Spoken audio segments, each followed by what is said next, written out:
हुकूमत का motorcycle rickshaw मालिकान को रिलीफ देने का फैसला। 1 करोड़ 25 लाख पाकिस्तानी मुस्तफीद होंगे। वज़ीर आज़म कुछ देर बाद कौम से खिताब में बाकायदा ऐलान करेंगे।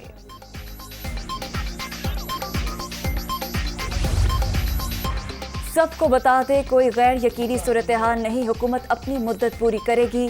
दबाव में आकर इलेक्शन का ऐलान करेंगे, ना किसी को डी चौक पर धरने की इजाज़त मिलेगी। वज़ीर आज़म का दो टोक मौक़िफ़ इत्तेहादियों ने भी तायद कर दी।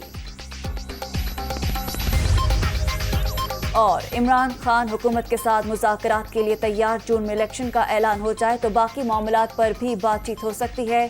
PTI चेयरमैन की प्रेस कॉन्फ्रेंस।